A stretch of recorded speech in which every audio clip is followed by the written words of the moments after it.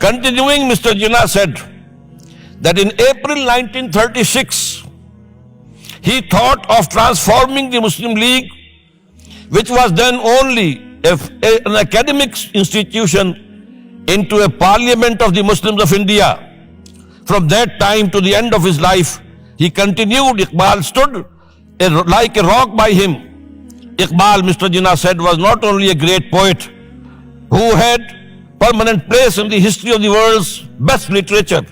He was a dynamic personality who during his lifetime made the greatest contribution towards rousing and developing of Muslim national consciousness.